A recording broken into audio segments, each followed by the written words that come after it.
Sestavljamo osmerec, če so moje informacije pravilne, kateri so osnovni deli in kako se stoji sploh čoln. Evo, ja, trenutno ravno sestavljamo vse čolne, ki bodo danes tekmovali.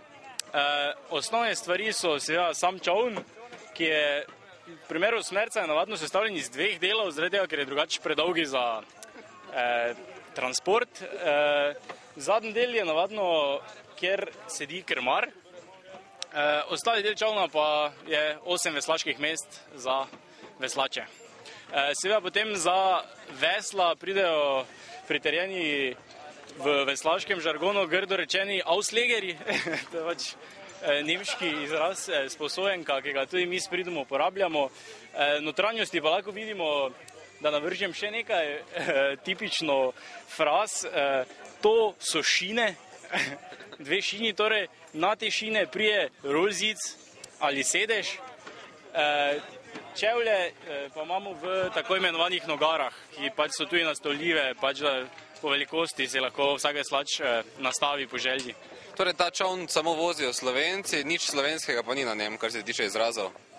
Ne, izraz je čoln, to je v glavnem, kaj je slovenskih izrazov. Prepričan sem, da obstajajo tudi slovenski izrazi za vse te stvari, samo jaz jih žal ne vem, ker uporabljamo kar te tujke. Koliko spretnosti, treningov in ostalega pa je potrebnega, da se lahko nek laik, popoln laik usede na čoln in je zraven? No, za sedeti ni potrebnega dodatnega predznanja, vendar da pa recimo, da bi se spustil danes po tekmi, pa je potrebno kar dosti spretnosti, saj predvsem v tem čolnu prije posebej do izraza tudi ta uveslanost in sledenje drugim veslačem, tako da ocenjujem na vsaj enomesečne priprave za tekmo. Recimo, tudi mi smo se dosti pripravljali posebej za to tekmo, ker pač danes želimo zmagati. Tako da trening je vsekakor potreben. Kateri so glavni konkurenti danes? Glavni konkurenti so zmeraj Slovenci, vsi ostali, se pravi prihaja ekipa iz Primorske in pa ekipa Univerze v Ljubljani.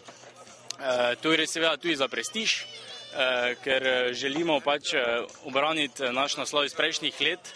Že mislim, da 6-krat zaporedoma smo zmagali, tako da seveda ne želimo biti mi ekipa tista, ki bi izgubila proti domačinom, seveda pa so tu še močni Nemci iz Hanaura, pa tudi Italijani, ki vidim, da so kar visoki in močni.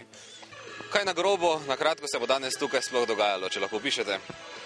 Danes se bo dogajala, torej potekala bo mednarodna veslaška regata študentskih osmercev. To je, lahko rečemo, na Lentu že tradicija. Poteka od leta 1992, letos bo sodelovalo 7 ekip iz 3 držav. Upamo, da nam bo vreme držala, pomagala. Pa gre pri tem samo za študentske posadke ali so to profesionalne posadke klubov? Ne, to so izključno študentske posadke, torej posadke različnih univerz. Namen prireditve pa zraven tekmovanja tudi druženje. Domačini pravijo, da bodo zmagali tudi letos, kaj pravite vi? Ja, jaz pričakujem 7. zaporedno zmago domačinov, ki bodo tako potrdili neporaženost na domačem terenu.